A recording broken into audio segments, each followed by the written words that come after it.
Do you imagine a sort of industry, a sort of institutionalized development of these types of skills being something that we'll see within our lifetime?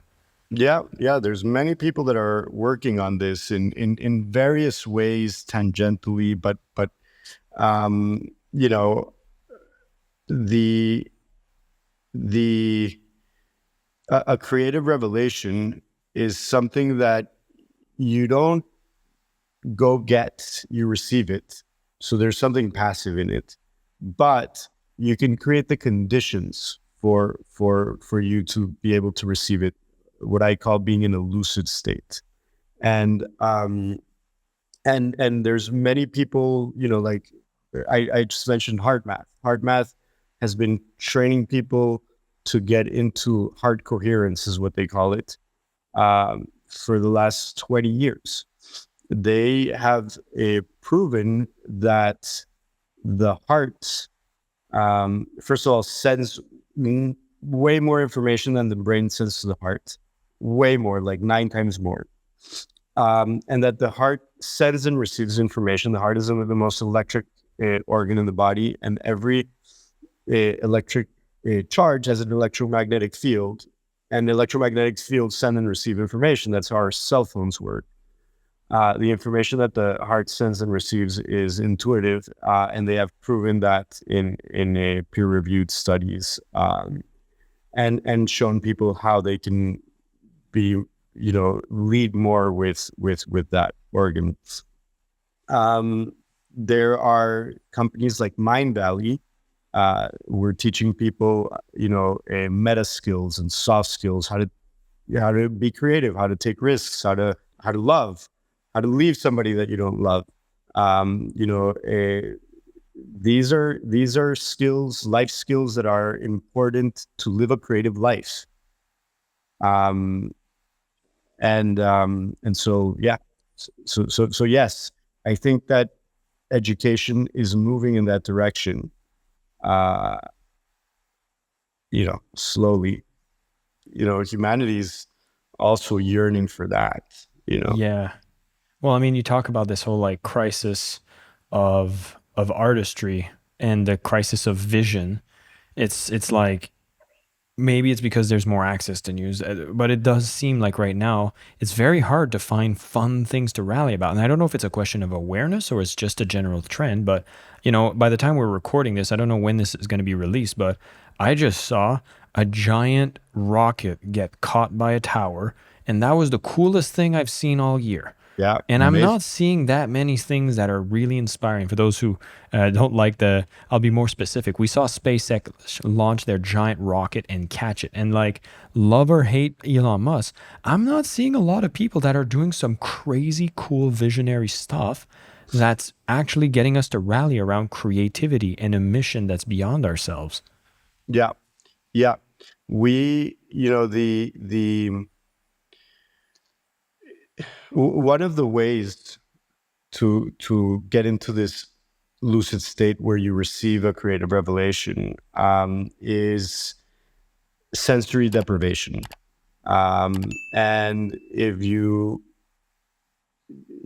think about it, a lot of artists, traditionally have used drugs and alcohol to kind of break their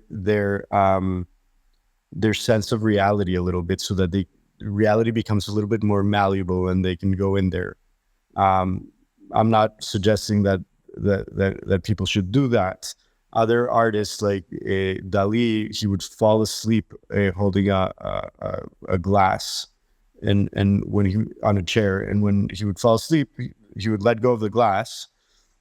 And then he would wake up and paint what he just saw. So the sensory deprivation, breaking that kind of hard feedback loop that reality is giving you, your brain saying this is reality and there's nothing else, right? Or you could also look at artists that when they lose the sense that they work in, they create a masterpiece. Like Beethoven created Light Sonata after he lost his sense of sound. So sensory deprivation, we've never been as stimulated as we are today, and obviously stimulated with fear. because that's what the algorithms have realized is what it draws more attention, and we live in the attention economy. So your fear is highly profitable to certain companies, and it is what keeps you stuck on the phone. It is the thing that doesn't let you see beyond the phone and beyond the sensationalist news, and the thing that doesn't allow us to be creative. Because we're hyperstimulated, we can't be creative in a state like that. One of the things that I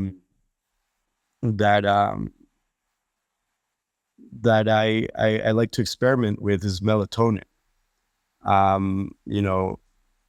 The dream hormone. Going into a dark room or into darkness meditation, taking melatonin and being sensory deprived, turning off all that crap, turning off the world so that my mind can project onto a blank canvas. In a world right now, especially if you're listening to podcasts, and I'm going to address the listeners for a minute, it seems like we're constantly also giving you the next thing. You should be doing this. You should be doing that. Here's the 5 steps in the morning to have success. It sounds like we're getting a bit of a fresh air here of a message that's saying maybe less is going to get you a little more, in the sense of taking a step back and actually taking away all the daily stimulus to figure out what the hell are we even doing here. Because, coming back to where we started, where there's a lot of shit brands, yeah, there's a lot of shit people, but there's a lot of good people with shit brands. And I think I want to speak to those people right now, because I'll work with good people that might be catching themselves in a new rat race. I've started my business. I'm trying my own practice. And I seem to be just following the next thing and serving the next clients, trying to catch up with bills. We've kind of spoke about how even billionaires feel like they need to get a bit more oxygen for themselves before helping others.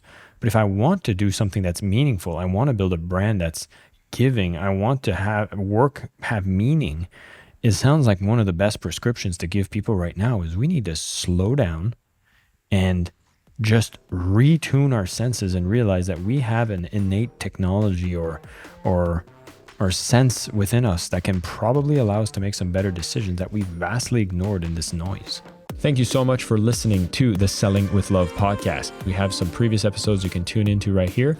And if you prefer the short form content where you get to the point in under 10 minutes, we do have a ton of clips from our best episodes that are being shared on this channel as well. So pick which one supports you the most. And of course, thank you for liking, subscribing, and of course, selling with love.